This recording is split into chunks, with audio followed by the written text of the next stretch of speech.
Welcome to the Sendcast. My name is Dale Pickles, one of the directors at B Squared, and I'm the host of the Sendcast, a podcast for special educational needs and disabilities. Each week on the podcast, we talk about a different topic in the world of special educational needs and disabilities to improve our knowledge, and you listen to me learn as well, to provide support to professionals working in schools, and to empower parents. It's all about sharing that knowledge. In this episode, we're talking about looking and trusting inside rather than looking for solutions externally. I'll be discussing this with one of my regular guests, Alison Knowles. Ali is an emotional therapist and founder of the Ollie model. She supports emotional resilience in children and young people, and she's one of our regular guests on the podcast. The Sendcast is created and produced by us here at B Squared. We are the assessment people. We help schools to show the small steps of progress pupils with SEND make. We help schools to do this for a wide range of abilities and ages. And if you're a primary school struggling to show progress or struggling to identify where people isn't making progress, then we can help.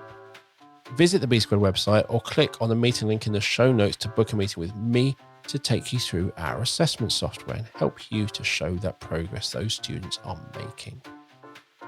Now, on with the podcast.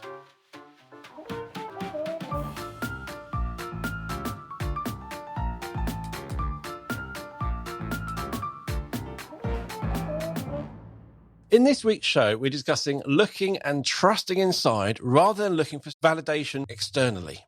Joining me today is one of our more regular guests, Alison Knowles. Ali is the creator of the Ollie model, which makes him Ollie's mum, the author of the series Ollie and His Superpower books, trainer of the Ollie coaches, and an emotional therapist. Welcome back to the show, Ali. I've missed you, Dale. Good morning. We've already been chatting for 20 minutes before I even got close to hitting record. That's what I love about this thing. I get my regular guests, and it's just a catch up for a while, and then we have to do some work. So, welcome back. I think as we get older, we do doubt ourselves, don't we? And we start looking to others for validation. If I'm doing something, I need to get that validation from other people. Why do we stop believing in ourselves? I want an answer. No, I don't think it's necessarily when we get older. I think you either do or you don't.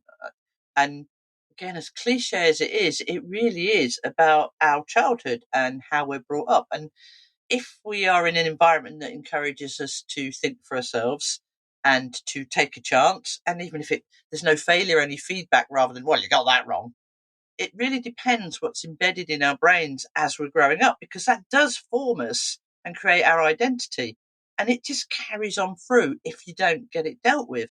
And so, there's nothing wrong with asking other people's opinions. It's good. I absolutely believe when we're talking about Ollie, and most people that have met me is like, how on earth do you run an organization? You're a mad woman. I'm good at what I do, but my greatest strength is knowing what I'm not good at. So I'm surrounded by people that are good at stuff that I'm hopeless at. So I listen to them. But when I listen to them, I'll listen to all of them and then evaluate if what they've said actually makes sense for the business, for me, and then I'll make a decision. So that's okay and healthy. I think the problem comes when every 5 minutes we're looking for someone else to tell us if what we're thinking is right or wrong, or worse still, not asking, just watching and judging ourselves against others. Because it's interesting, as you were talking, I was literally going, you said childhood. I went, okay, childhood. And I was thinking about me as a parent. And one of the things I remember being told is, like, where if your child, when they're young, falls over, they'll often kind of look at you for your face and how you react. Completely. And I remember someone telling me, whatever you do, don't look absolutely shocked to run towards them because you're telling them something's wrong and they need help. You've got to just go, are you all right? And kind of, that's what I was told by other parents. Well, there you go, external again. Do you know, and again, this is quite an interesting one because obviously I work with young and old, so I have a lot of parents bring their kids along. Now, the kids aren't saying, Mother, I think I need a session with a therapist. That's not happening. Mum and Dad are doing that because they think there's something wrong, which is wonderful. They're aware of their children and they're taking care. And they ask me what book they should read or what they should do. And in a million years, I cannot tell them because every child is so unique and their environment's unique. So what I would do is not necessarily what would work for them for a myriad of reasons, because I'm not them. I don't have their circumstances, where they live, what they do, all of that sort of stuff. But it's this, I can't trust that what I'm thinking is right. And certainly if if it's around children and your child isn't exactly the same as little Tommy or little Jane up the road, whether or not that's educationally, the way they're growing, are they walking, are they talking yet? And I think it's an inert thing where you want to do the best you can for your children. And if there's something slightly different from everybody else, then you're not getting it right. And you start to doubt yourself and look externally. And as I said, it's great to ask for advice. I think that's a really healthy thing. But I think the problem falls is when you take someone else's advice as absolutely that's what I should do, because you don't trust your ability to take that information and evaluate it and decide if it is right for you, or just bits of it, or none of it. And that's the issue. Whenever I think of things like this, I always think about you getting one bit of advice, or you go somewhere, you see something at your friend's house that works, and I'm going to take that. In reality, what you're literally doing is taking one piece out of a 500-piece jigsaw. That's the problem. And then trying to put it into your jigsaw, going, well, it doesn't fit. It's like, no, it doesn't fit because it's a different jigsaw. You can't just take that one bit of advice. You've got to take the 5 bits which led to that working. Then those 5 bits require another 5 bits. You can't just take this one piece and try and whack it into your life and going, it will fix everything. But even if you were able to whack it into your life, it probably won't fix everyone because it's not your jigsaw. So we have a saying about the map is not the territory when I'm coaching my therapist to keep an open mind. So if a client comes with a problem state, I don't know, I'm anxious about this, that, and the other. The therapist's natural instinct, all of our natural instinct, is to go inside our own library, subconscious wealth of knowledge, and go, wow, what you want to do? That will work for the person giving the advice, but for everything you've just said, it's not necessarily going to work for the person in front of you because it's not that simple. There's loads of other connotations. So, well, if you're a bit anxious, what you want to do is go to the gym and get fit. Well, I can't. There isn't a gym near me. Oops. Oh, well, what you want to do is start eating healthier and all these shakes and stuff. Well, actually, I'm on low income, struggling to. Do you know? It's, and then you feel like you're going to fail even more. So, as I said, it's brilliant to listen and to be aware of other people. Christ, if the world just listened and accepted other people's opinions a little bit more, we might be in a better place. Doesn't mean you have to act on them. No. Ideally, what you want to do is question, why am I absolutely taking verbatim that this person's right and I'm wrong? What's that about? Yes, exactly that. And it's I don't eat the healthiest. I don't exercise the healthiest. And you get someone who is great at all of those, goes, just go for a run. You're like, you can't just go for a run. Yeah, there's a big emotional barrier there. There's loads of other stuff that I've put in my way. I now know that, thanks to Ali. It's not a real barrier. It's just a made-up barrier in my head. It doesn't really exist, but I put it there for some reason. But I have to work out why that reason's there. Once you've put it in your head, you've created a story and a reality, the reality that is you and everything that you are, how good you are at stuff, your place in the world, what you can hope to achieve. And that, you say, it's not real. It is. Until someone has the ability to just open your mind and say, no, it was. And at some point, that kind of worked. Because if you don't try too hard, because then you can't fail, can you? So it's better not to. But it is real in that instance, and that's what traps people. But in the next instance, it's not. All of us are capable of giving other people advice, and we've come up with some. I've heard it. My own family, they're brilliant. I bang my head with my family because I'm like, why don't you just? And they're very good at giving friends advice. And sometimes I think, that's really quite sensible. So they have the capability to think outside the box and come up with solutions for others, but not for self. And I think that's because there's this lack of self-worth's too all-encompassing, but there's this lack of belief in who we are. Do we have the skills and capabilities? Do we have the intellect, intelligence? Do we have the right to have this opinion and act on our own? And what if that involves us doing something completely different from what everyone else is doing? That's a bit dangerous, isn't it? Because if I do it and it works, well, hey. But what if it fails? Everyone's going to go, well, you walked away from the pack. What do you expect? It's a tough one. So it's interesting because you say that is true. We are all really good at giving everyone else advice, and we often don't listen to our own advice. Is it a case of we literally just don't like looking in the mirror? Lots of us don't like going, if I don't look inside me, then I won't have to confront anything. I think that's probably a big thing for lots of us, is we don't like looking inside because we might see things that we're not good at, which I've got to admit. We might just see that going, actually, I am quite comfortable sitting exactly where I am with my life going slightly in the wrong direction because it's easy. And everything else. It's sometimes it's we don't want to look inside because you hear people give such amazing advice, and you're literally going, you could probably use some of that yourself. But there'll be a reason that they're not. And again, this comes down to the story that we've written about ourselves and the belief we have about who we are and where we fit in the world. Our place, as it were. Place is a big one. Don't you know your place? We weren't born with that.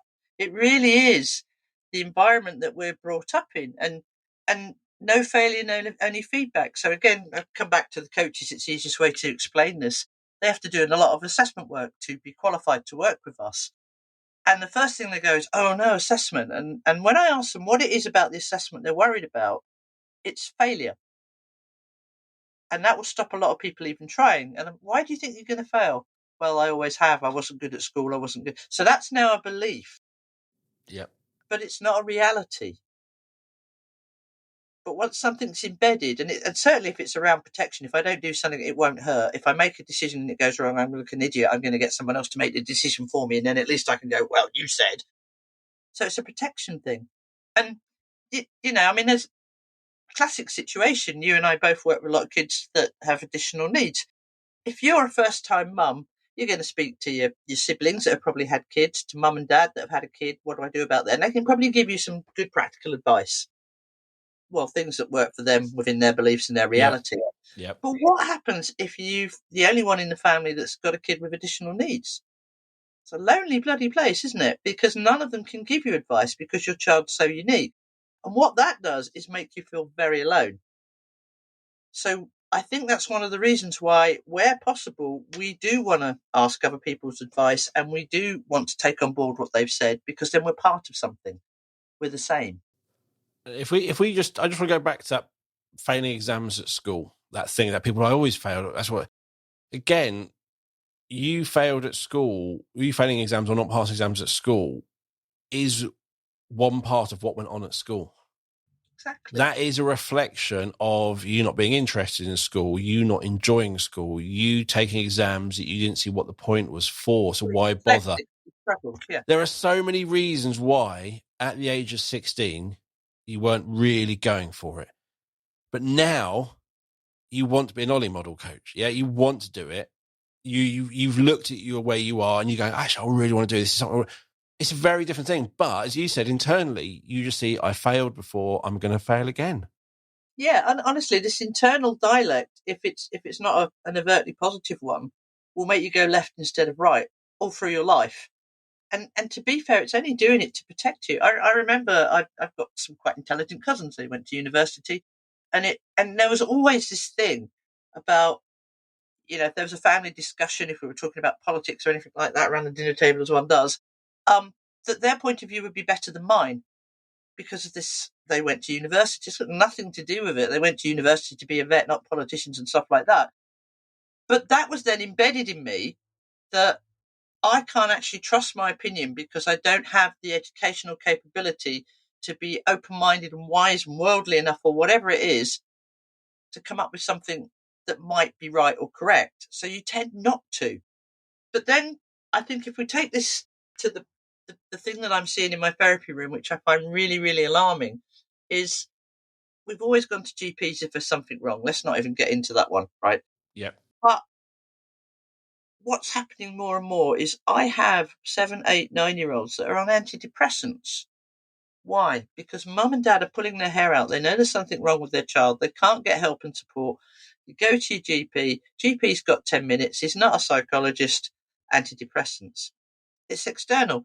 And I then have people that years later are still on these pills for one reason or another. Now, there would be a point where they really helped out. They balanced things and got you through. But you then become dependent. You're dependent externally. I cannot cope without this.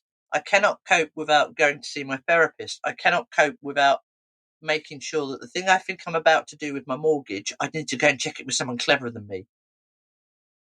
Back to, something like a mortgage, I have no idea. I'd certainly go and talk to experts, but we seem to have lost that ability to take what they're saying and rather than take it verbatim and act on it, listen, weigh it up, evaluate if it's actually correct to us. Back to your jigsaw puzzle thing. Does it actually fit for us just because it fits for them? Being brave enough to back ourselves. And it's a real problem. We're so dependent externally. Is there a book to help me with my child? No, there's not. You've got this. Well, I haven't.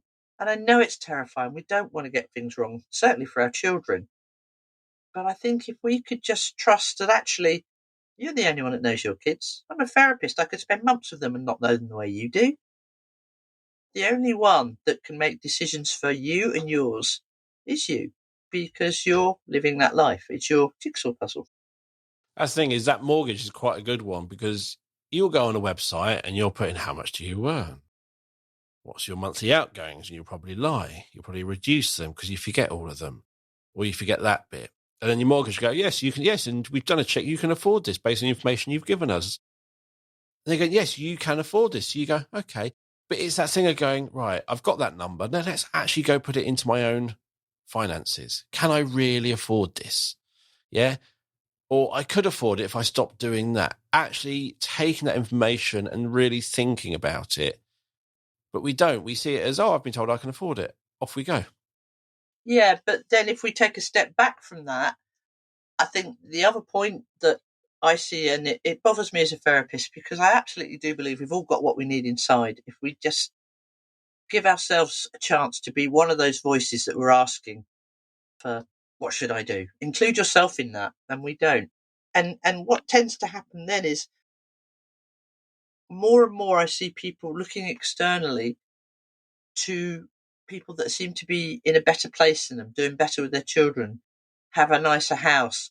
So there's this, they're doing better than me. There's almost like this pressure that I have to be this kind of parent. My children have to be achieving this. I have to live in this kind of house. And if I'm not, then I'm not good enough. And we're rating our success on others. Yep. And then we look to others for that, validation of what we should and shouldn't be doing. They're not us. And you'll never find peace unless it took me so long to accept that, rather than being worried about my dyslexia and, I'm all over the place. I'm a nightmare in a meeting because I get bored and I'm off on one. That has been banged into me that it's a negative thing. And I will never because of that. But when I actually included myself in this external debate about what I should and shouldn't do with my life, quite an interesting voice came out and went, "What is who you are? No, you can't read and write very well. No, your attention span's not there. But your imagination is brilliant. Once you're on one, you're on one." But I didn't listen to me because everybody else, I presumed, were in a better position for whatever reason. What do I know? I need someone else to tell me. What's that about? What makes you a nightmare in a bog standard formal boring meeting is what makes you excellent to podcast with and You listen never know what's going to. to come out of my mouth. I know. No, But that's the point, But we're gauging our success on others. So I can, on one level, say, "Hey, I run my own company. It's successful. We're doing really well. We're helping kids." I can hold my head up in a meeting with certain people. Yeah. Well, they don't give a monkeys. This is coming from me, not them. They probably don't give it an opinion. But in other situations, I'm like, "Oh, I'm not good enough, not smart enough." Well, I'm not them. We're not clones yet. AI hasn't completely taken over, and thank God for it. We have individual minds and thoughts and feelings and values for a reason. And we're giving them up. I found that when I was young, I was constantly looking left and right. How do I compare? And I did this on so many levels. And I was literally doing it at a family level, a house level, a toy level, clothing levels. Yeah. I beat everyone on that sort of thing. I literally was really competitive. But I wouldn't say I was competitive. It was just trying to work out where I was. And I constantly looked left and right.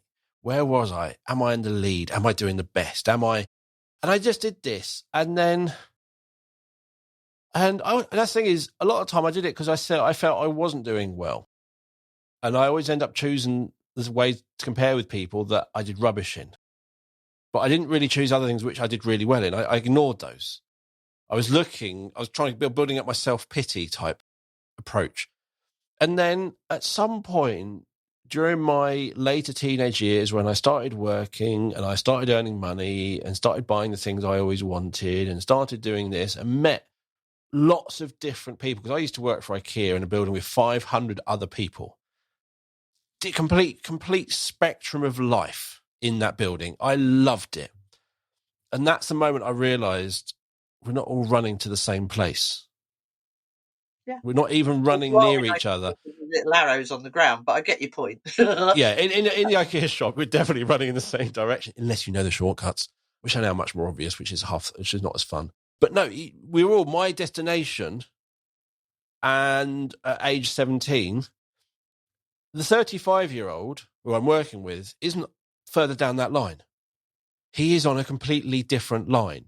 The way he judges his success is completely different to mine. So you sitting in that meeting with a load of people you think are better than you or whatever, they're in lovelier suits and they're going, oh, I went to blah, blah, type thing. How you judge your life as a success and what their goal is and all that lot are completely different. And you know what? That person might have gone for, I'm not going to spend time with my kids. I want to earn X amount of money. So when I retire at 60, I can travel the world and do all the things I want to do. And that's what I'm going to do. I want to have a yacht yard. And I know I'm stereotyping, and if I'm insulting anyone, I'm sorry. But that's the thing. Some people go for money is everything. And my bank balance is everything. My house is everything. And if I look better than everything, I am better than everything. Whereas that someone else is going, you know what? I'm just happy I've got my kids. And when we sit at a table, we can have a conversation, and that's winning. And I realized that I went from that first type of person. I'm now in that second person where I love my dinner times with my girls who are teenagers. They're on the spectrum somewhere. I'm on the ADHD and ASC spectrum. And we have a lot of fun. And I have that dinner and I'm winning at life. But it takes quite a thing, if not therapy sometimes, for you to get to that. So my previous existence, I did have the nice suits and the smart cars and more money than sense and all of that.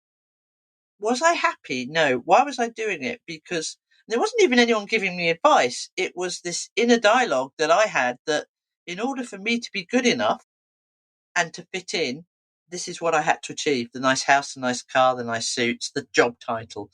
So that was actually an internal dialogue telling me I wasn't good enough and that to be good enough, I needed these things. And, yeah, it was great. Was I happy? No. And I didn't realize that until I switched careers and started doing what I really wanted to do. And I remember I like fishing. So I had to give up my company car. So I just brought this battered old van. Honestly, the rust was holding it together. I would never be seen dead in such a thing. And yet I absolutely loved it. And I was driving it one day and I just thought there would have been a time where I was really worried that I would be judged for driving something so old and battered. And I probably still am by some people, but that's their internal dialect, isn't it? And I just felt this complete sense of peace that, do you know what? I'm where I want to be. And I'm where I want to be because I stopped judging myself against others and what I thought I should or needed to be. And I stopped beating myself up at what I'm not and noticing what I am. But we're pack animals. Yep. And we do doubt. And as I said, discussing things is a lovely thing. We are pack animals. We need that conversation. But if you are noticing that you can't make a simplest decision without someone telling you it's the right thing, you weren't born thinking that way. Something along the line has embedded in you. You are incapable of making a decision. It will be wrong. You're not smart enough. You're not good enough. That's absolute damn rubbish. One of the ways that I observed, learnt how you judge people, how they're doing in life is, do they have 2 cars on the drive and how old are they? That's literally, if I look at a house, I'm looking at the house, I go straight to the cars, I look at their number plates and go, oh, they're doing well. That is how, as a child, I learned to judge people. That is how you literally... My car there. And you literally, I go, where's this come from? It might have come from my parents. It's come from TV. Yeah. It's come from who you see on TV and what their lives are like. It's that external input. This is what's good. Oh, occasionally 2 cars on drive, 1 for each. And they both need to be new and they have to be these type of cars. And we do this. And right now, we've gone down to 1 car for a while. And I walk to work and it's fine. And right now, my daughter is 17. So we've kind of used the money by having that car, and we've got her a car. But she's actually not that fussed about driving, so I'm driving it. So me, and those who've met me know I'm not a small person. I am 6'3", and I'm not a beanpole. Let's just say that. And I drive around in a Fiat 500. And like you, 20 years ago, I would have seen you. I would have laughed at me. I would have gone, what a loser. Sitting in that car now, I just do not care because I know the real. I feel I have a better understanding. I mean, I absolutely believe that it's got an awful lot to do with nurture and nature, without doubt. And everything that you and I are, and everybody else listening, nurture and nature. It's not who you were. You weren't born that way. Hang on to that one. You weren't born that way. So what created that shift, and is it still relevant? 101 therapy. But it's also quite interesting, isn't it? Because if we look at it, it's a lovely way to control, isn't it? So if you look at advertising, marketing, politics, all that sort of stuff, if you don't think this way, well, and again, that insecurity steps in. Well, I must think that way then because I want to belong and be good enough. Yeah. Do we really think that way? Do we really want to act that way? Not necessarily. It's this sense of wanting to belong. And I think that if we're going to move into that one, because it's all evolved, media has a lot to do with that. And it's an absolute brilliant way of controlling. Oh, what? You're doing something different? I don't think so. You can't have a sheep that decides it's not going to sit where you put it.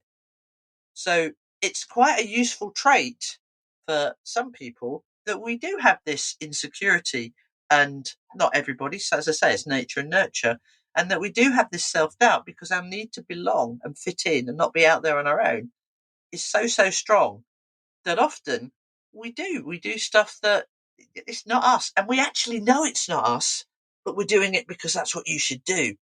And again, I'd just say, ask yourself, what's that about? Why am I, if this isn't something I'm comfortable, what's making me do it? I want to fit in.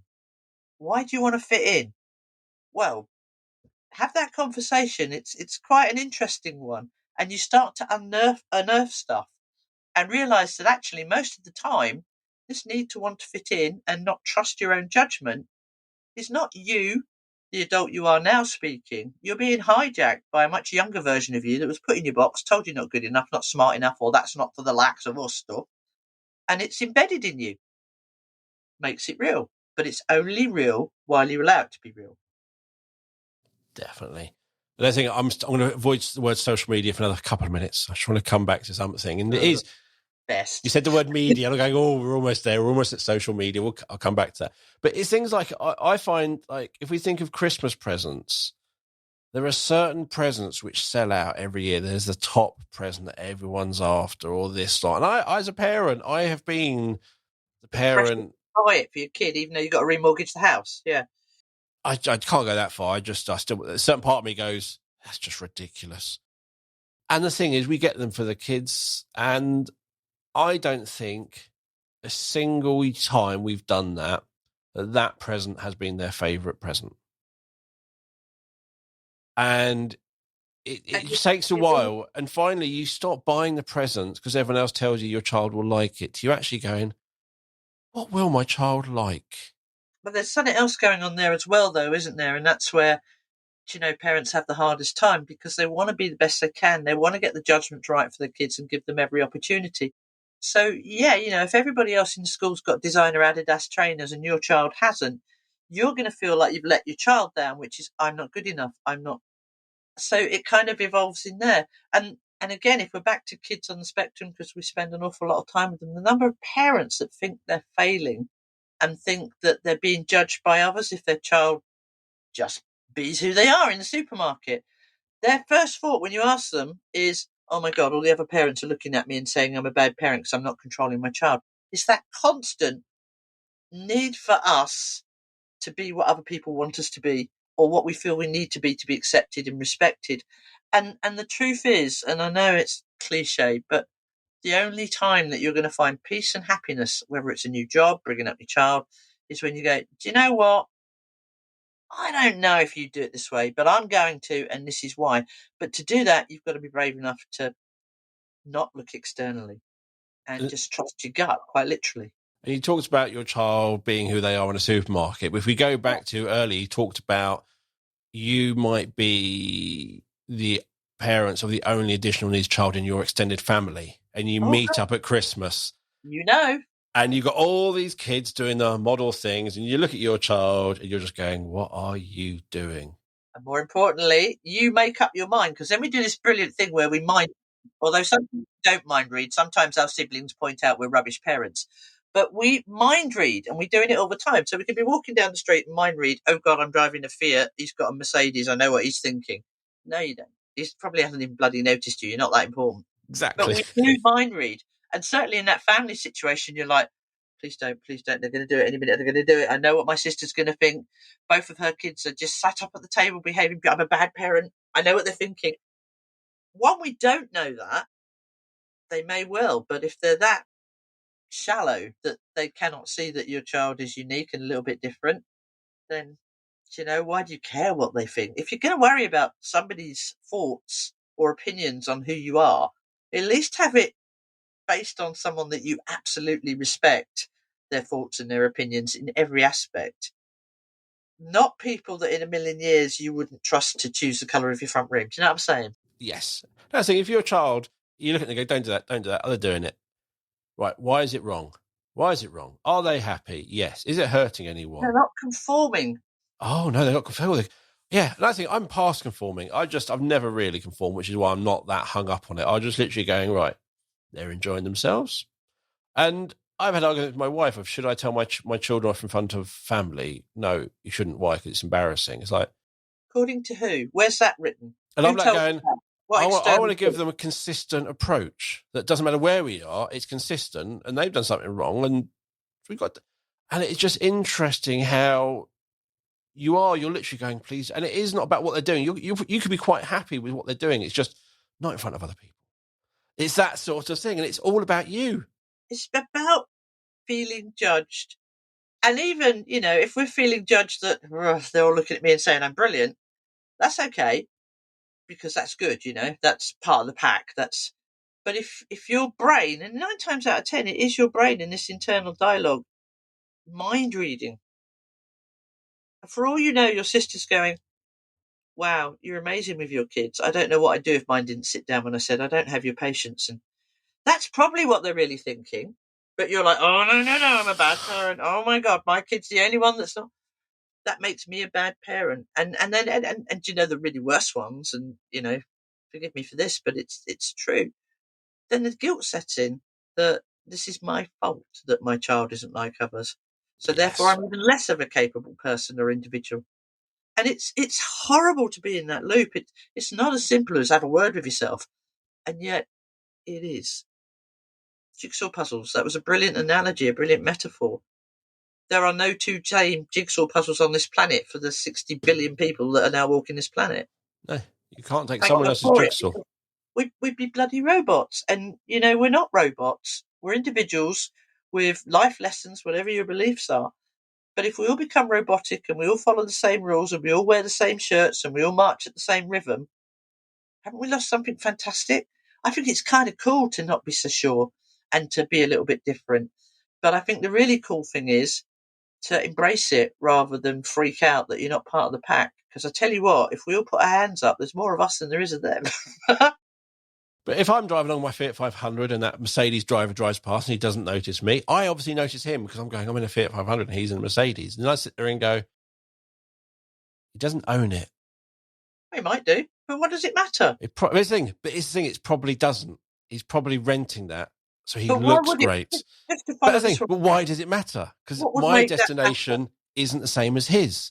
And it's that sort of realization that I always assume that if they had that, they must can afford it. It's like, not necessarily. They might have credit card debt. I do not know. So why am I worrying? And it's the same that my child is spinning in a circle in the corner of the room. My sisters are looking at them going, what? You know that sort of feeling that you're being judged. But what you have no idea is, did they pull over on the way here and have a huge shouting match at their children going, don't you dare embarrass me at this meal. If you do this, you're going to lose your PlayStation for the week. You have literally no idea what conversations, what bribery, what those relationships are like in those families. You just know that on that day, for those 2 hours, those children behaved, but you don't know We Why? create our own realities. We create that story. So as much as we're saying, stop being so dependent on external advice, certainly listen to it, but don't take it verbatim.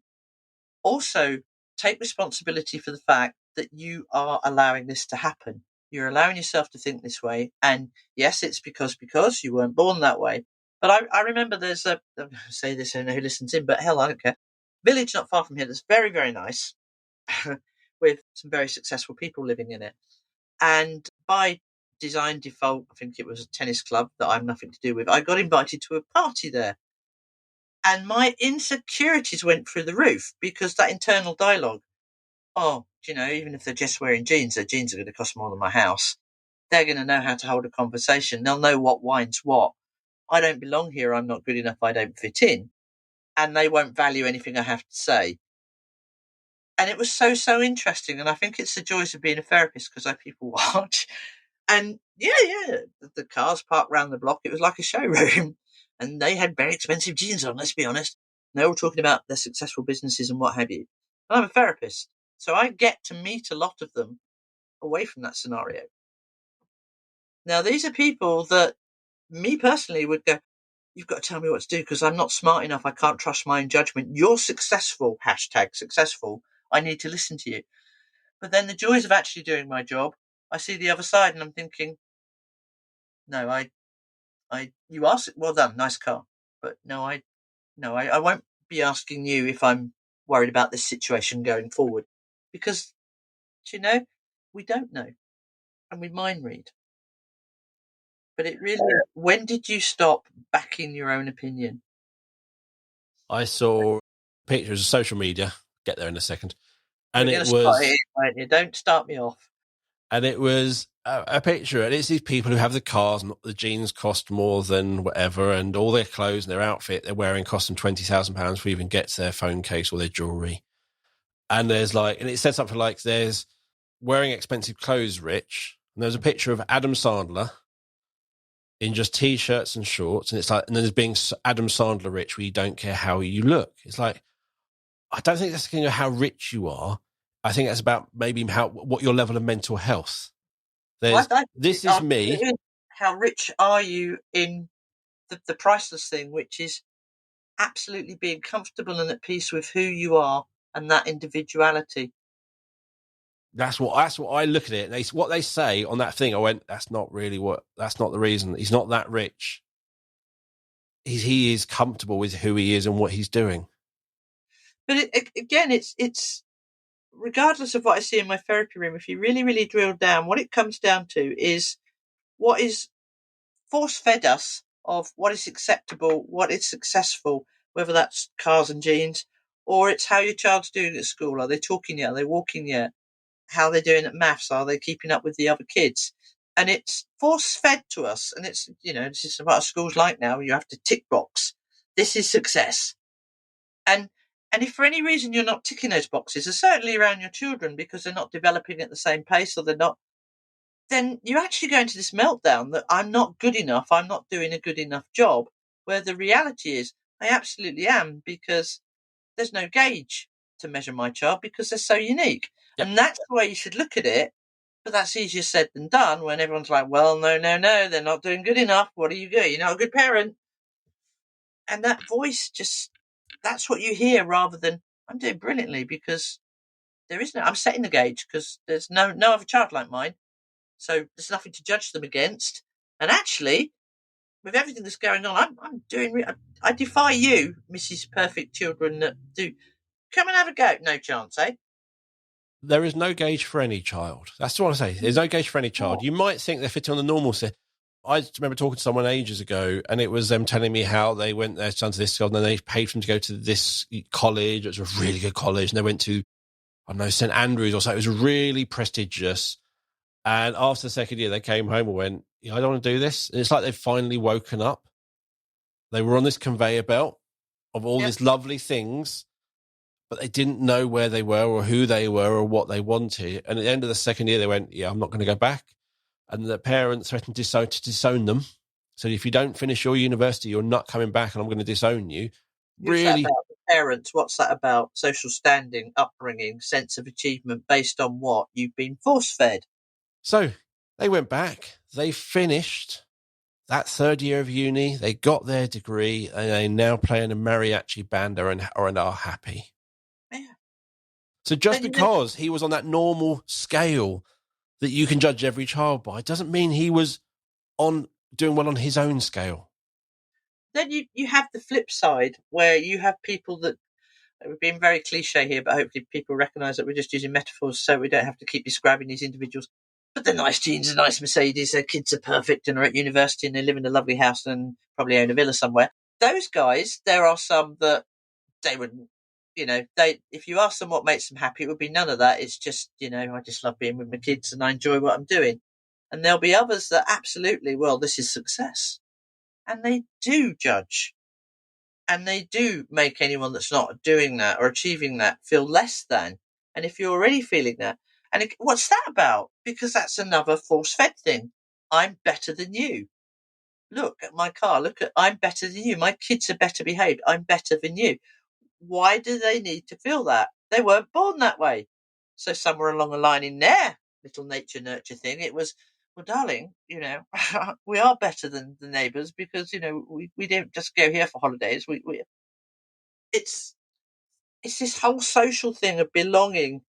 And the truth is that we'd actually belong and fit in a lot better if we were all different shaped jigsaw puzzles.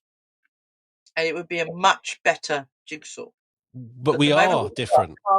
yeah, but we're not, are we? Because we're We, no, carving out edges and we are different.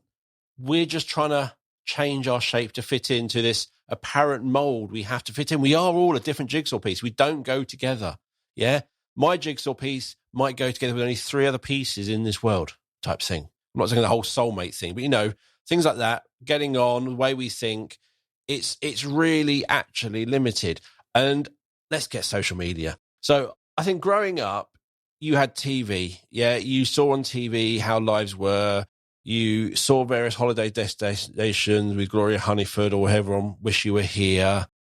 You would have limited information about families unless you met up with them. And even if they've just said they've come back from this holiday, you didn't really see it. You just went, oh, they went on holiday. Okay. But you didn't know much about each other.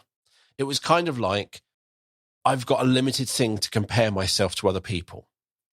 Social media has basically destroyed that. but it's clever, isn't it? Again, it's almost like mass manipulation. If we all walk the same way, it's like an IKEA thing. Sorry, if we all walk the same way, then we're controllable, aren't we? If we all Yes. strive for the same things, we're controllable. We can't have people thinking independently because that's kind of dangerous. That's me getting a little bit deep. But let's look at social media. So the number of kids that I have in my therapy room that's anorexic or bulimic because it's enforced on them to fit in, to be good enough. You have to have a certain body shape or image, which is all over social media. And our need to fit in, and certainly if we're talking about teenagers, the need to find your pack is huge. It's instinctive in us as human beings. But I think the thing that I find frustrating and worrying is that we will change our shape, our colour, our size, and everything that we are to fit in because that gives us a sense of security, a sense of achievement, a sense of belonging. And in doing so, we're actually losing our humanity and individuality. Because for everything I'm not a stick insect. I would look awful in a bikini. You really don't want to put anyone through that. But I'm fortunate because stuff has happened that's made me realize that does not make me happy. It does not make people respect me anymore. It might make certain people, but the only people that are going to respect me if I change everything I am to be like them is them, because that makes them feel safe. They must be right. If you don't believe in what I believe in, Christ, that's scary. But the realization that the only reason that I could tell to any of that is not just for my sense of fitting in and self-worth, but it's promoted by people that are in those groups. Because if anybody contested it, that would make their reality feel unsafe. And so it's very pressurized to think and be a certain way. And it takes one hell of an individual to say, do you know what? Absolute respect. If that's good for you, it's not for me. And I can cope being outside your pack. But we can't, can we? Talking of social media and IKEA, I wonder how many people in their kids' playroom, in their kids' bedroom, or in the living room have a Kallax unit. What? Kallax. It's Okay. it's an IKEA piece of furniture with square holes you can put like baskets in for all the toys. And I guarantee loads of people listening to podcasts going, we've got one of them. It's great for toys. There's probably lots of other things good for toys, but it's that it spread through social media. It's like a standard thing now. You have kids, you'll go get some Kallax units. Yeah. You'll have them under your stairs. You'll have them here. And it's just a great way of storing toys. But it's like, is it the only way? Or is it that thing where we've all actually been infected? Oh, I love IKEA, just be clear. I love IKEA. But is it that sort of thing? You just watch it spread. I can do a survey in the office. I think we are the only people who don't have a Kallax unit in our house. But that's the power of social media. It's people seeing it. It's people going about how good it is and going, that's a great idea. They've got it. And it's that wanting to belong. It's a conversation. Oh, we got a Kallax unit. It's all these things it gives you. Very clever, isn't it? And if you are socially awkward, if I have the same thing as you, it's something to talk about. Well, there's something to talk about. But, to be fair to IKEA and everybody else, they're basically just very cleverly using natural human traits. Yep. So I've got one and I'm successful. If you have one, you'll be successful. If you do this, you'll be successful. If you don't, you won't be successful. It's that tribal belonging thing again.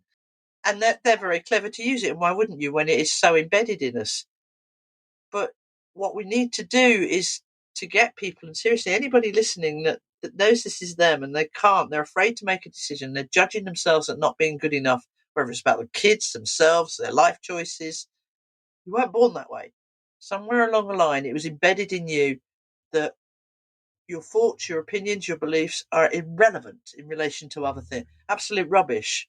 They're the only ones that matter because there's only one you. And if that is you, then go and talk to someone because it's not real unless you allow it to be. And the uniqueness of you is the bit that matters, and arguably the bit we're all here. And fitting in, yeah, it's nice, isn't it? We like to fit in, we like to belong. It's a human thing, but not at the cost of self. And if it's costing you self, then question it, chaps, because you're more than good enough to make those calls yourself. Make the decisions about your kids, about your future, where you want to live, what bloody car you want to drive. You don't need other people to tell you. No. And think about how you use social media and how that impacts your children. Yeah.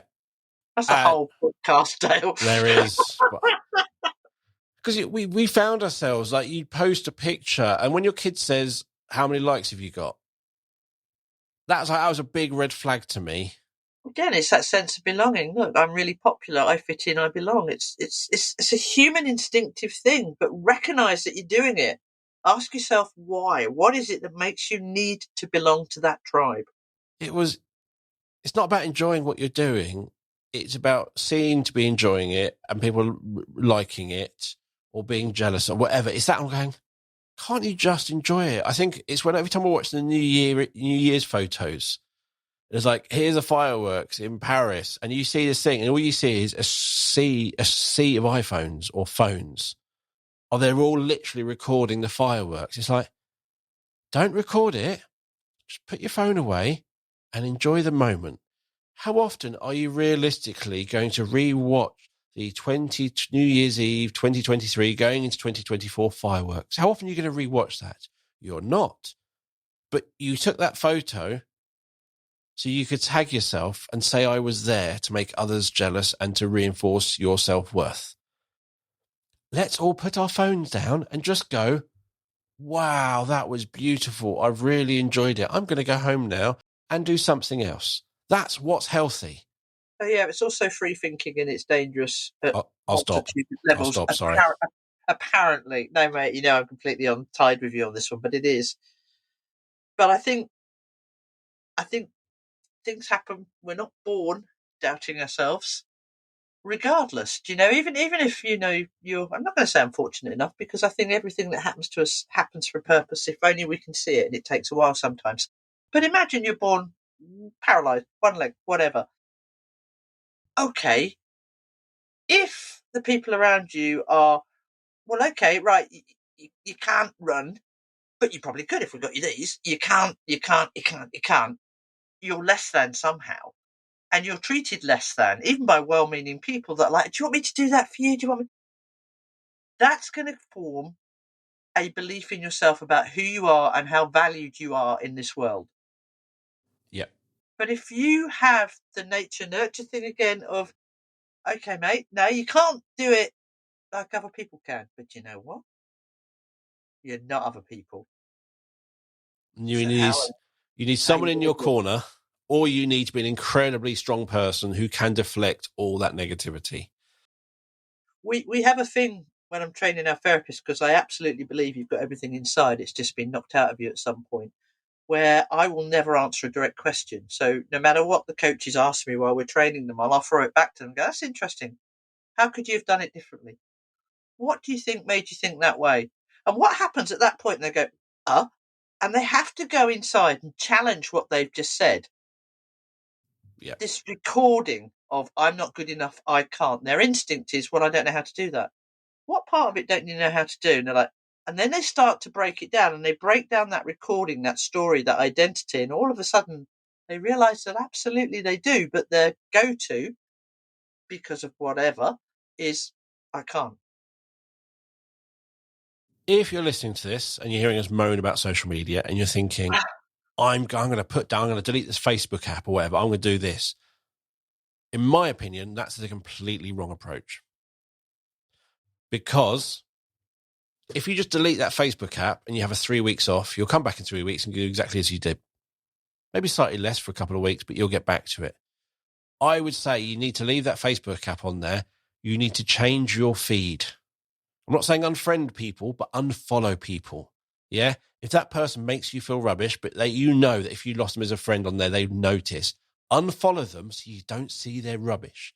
It's amazing if you are on social media, especially Facebook, how much you can clean your feed up to get rid of that rubbish, that negativity. To actually, there are a couple of people I want to know what they only post every few weeks. So actually, my feed is now a lot quieter. Getting rid of Facebook for a couple of weeks and then going back to it doesn't really change anything. You've kind of got to learn to have it, but not use it. That's my personal thing. I take that as a therapeutic approach, and it's probably the best lesson I ever learned is don't do anything Dale just said unless you want to, because we're both giving you advice. So I would recommend that you listen to both of our advice and then make a decision that might not be either of them, but something in between, because that's what this Yes. podcast is about. But my point would be, if anything on social media or anywhere has an effect on you that you'd prefer it didn't have, ask yourself, rather than go, oh, turn that off, do better. That's just a sticking plaster. Do better. Seriously, ask yourselves, what made me react that way? What is it about what I just witnessed or I just heard that's making me react that way? Because I'm allowing myself to react that way. We can't change other people. The only thing we've ever been able to change is ourselves and how we think and feel. And it's changed my world for me, believe me, because I used to be terrified. You can imagine this chip on my shoulder about my lack of education, etc., reading and writing, and stand up in front of a load of people and talk. And I would absolutely be terrified that they're going to judge me, put me down, Christ knows what. Very rarely, if ever. And occasionally someone would not put me down per se, but ask a question that they hoped I'd fall over on. And that used to terrify me. But then I started to take my own advice. There you go. Listen to myself as well as other people. Try it, guys. It's a good one. And my advice to myself was, this is interesting. This person doesn't know me. So while they're yakking on with whatever the question is that they're hoping I can't answer, or am I just mind reading that? Maybe they believe I can. I could be wrong, couldn't I? What's that about, Ali? I'm actually having an internal dialogue with myself of, oh, this is interesting. What's this about? Because it's not about me. Are you purposely asking this question so that the rest of the audience know how intelligent you are? Are you wanting to trip me up so that the rest of the audience know how intelligent you are? Are you? And no matter what scenario I came up with, It was I never had to about you. accept, It was not about me. So if I want to go and do something different and somebody looks at me sideways or says, oh my God, that's not what you do, our children, you drive a what? That's not right. Take a second, stand back and go, this isn't about me, is it? Or maybe it is. Maybe they're threatened that you dare to be who you are. Oh, there's that stupid messages you see. When you point a finger at someone, there's three pointing back at you. And that's the thing, it really is. What? That's the thing. If you do point that with your finger, get your hand out. Yeah, and point a finger at me. There are three. The bottom three are pointing back at you. So when they were asking that question, that was with that one finger. But as you said, there are three of those fingers are actually going, actually, the question is about me. Yeah, me telling you, Ali, you're rubbish at this with one finger. Actually, what I'm doing is deflecting the interest, all that interest on me. So if we all have a go at Ali, no one's going to notice I'm actually rubbish and scared and worried and not good at what I'm doing. That's that sort of thing. And the other one is, I've just seen somewhere, it's easy to find 99 problems in someone else. It's hard to find one problem with you. It's not hard to find it. It's hard to just admit it because you don't want to. I had a lovely parent I've been working with, and the kid just happens to have additional needs. And we were talking about this, and that, if you are mind reading what other parents are thinking, that's about you, not about them. This is an insecurity in you. So, you need to, this is the work we need to do, because I can't change somebody else. And we've been doing this, and parent came back, she said, it was really interesting, because this parent per se that is a little bit opinionated and does just give that look when her children aren't toeing the line, as it were. She said, I did what you said. And I went, oh, that's interesting. This is about you, not me. And she said, it was fascinating. She said, I had this whole internal dialogue in my head of, wow, she's doing this because she wants everyone else to see that there are standards. And she's very much part of that standard, and that's unacceptable. And she said, it was really weird what started coming into my head. But she said, the thing that was beautiful, not one thing that came into my head about me not being good enough or my child not being good enough. It was all about them and their need to fit in and be seen to. That's powerful. And what Ali's saying is not just in those odd looks. Every person's behaviour is a reflection on them, not you. It totally is. Everything. And it's one of those things that I've got a very analytical brain, and I kind of do this. And it's like when you're really angry, and or your daughter, my daughter would come home angry from school and she'd be ranting about this child, and literally, and it would take up 3 hours of the evening because she was that worked up. And I'm literally going, why are we wasting 3 hours of our lives on this person who doesn't in reality matter? But they do, because there's this fitting in thing and belonging and being accepted and good enough. They do matter. The question is, why do they matter to you? And I was like, this person, right, imagine them. And I think we saw them at some point, we saw them out. And I go, right, we were in the car, they were walking down the road miles away. And I'm like, right, stare at them. All that pent up anger and hatred you feel, just unleash it at them out of your eyes. Yeah, you got it? Yeah. They're oblivious. They have no idea how you are feeling. And goes back to, Ali said, one of our first podcasts, she hasn't made you feel anything. You've let yourself feel it. I do. I do listen so much. You do not allow yourself to. But, it's easily said, hard done. And it's taken my daughter. It's not something you just say and go, oh yeah, that's so what it's. You can take it on board in the best times really easily. It's when you're having that hard time and you've heard that, Ali's just saying that to make me feel better. No, it's the truth. It really is.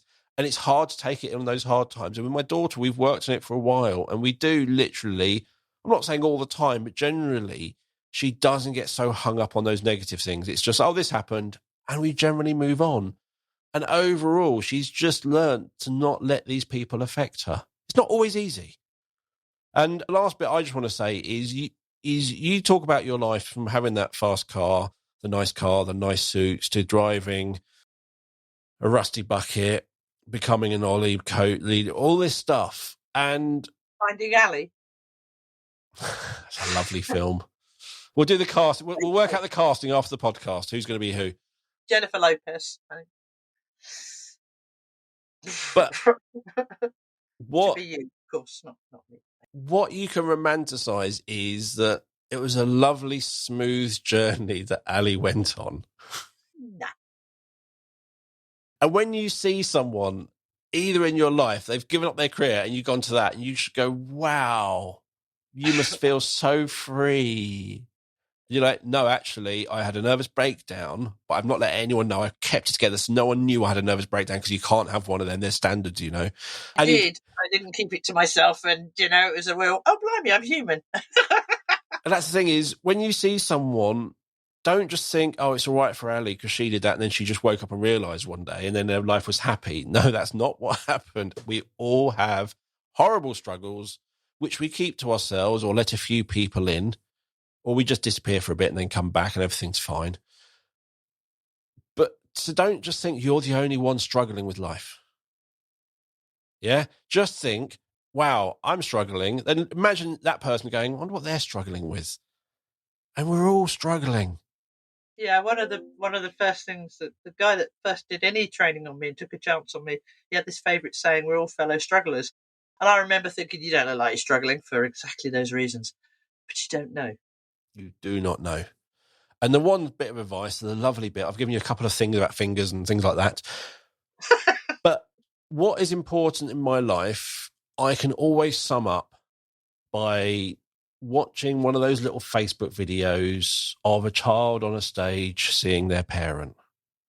You've seen them, don't you? They're looking, yeah, I'm on the stage. And then click, they've locked eyes with their parents. Best day ever for that child. That's all that really matters to me. Yeah. And that's the bit I've learned, is what opportunities to give my child. How can I be there for my child? Because if I see my child do that, I'm going to feed off that. That's going to make me happy. Then I realize actually what an important person I am to that child. And you get this lovely positive cycle of being there for them and them responding. I think that's a lovely thing because, as I say, a lot of the parents come to me with insecurities about, are they parenting correctly? Are they doing good enough because their child's not ticking the box or making the grade? But the reality is that they are absolutely everything that child needs, and nobody else could do it the way they're going to do it. They are doing it because they're unique and their child's unique. And so nobody can tell you. They can give you advice. You can listen to it. You can take it or leave it. But the only CEO of the company, so if we go back to that scenario of you've got all these people around the table, clever buggers, you're the CEO. You listen to all of them. The company runs well because you do listen. You're not stupid. You're not naive. But then you take that information and you make the decision. You don't let others, because others aren't you. And they're not going to be able to come up with a solution that is right for you or your family. Not in the long term. They don't know the situation. They don't know your challenges. They don't know your backstory. Back yourself. And if you're not, just get it. Doesn't take an awful lot of help. Seriously, everyone thinks therapy takes months and months, or arguably it used to. But not all therapy does. We certainly don't. It really doesn't take long for you to realise that you've got a very young you saying, I don't know, we're not good enough, we're not smart enough, and sorting that out. So seriously, if it is causing you a problem, or more importantly, you don't want that to sort of be passed down to your siblings, get it sorted, set yourself free. It's quite a nice place to be. And as And someone it's who, not lonely. and as somebody who was in counselling last year, getting support and stuff, the counsellor didn't give me a single answer. What he did, he asked me to repeat myself sometimes and listen to myself. And sometimes just saying it to someone else who isn't a friend, who isn't related, who has no idea. No judgment, no buying. Who would then just ask me questions and just saying, how did that make you feel? The answers came from within. They're there. But that person just helped me just pause, have time to think about it, take me through things, ask me questions, and memories I had forgotten or blocked out or whatever came out. But in reality, there was not a single answer from them. They reaffirmed certain things. We cannot, because we're not you. We can't mind read. I often say, it wouldn't matter if I had 10 clients today and they're all the same age, same socioeconomic background, all got anxiety. It's not page 47. They're No. all unique.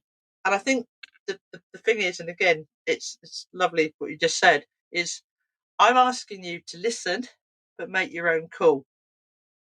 But one of the people you need to listen to is yourself, and why you're telling yourself that story. Question it. Why am I telling myself this story?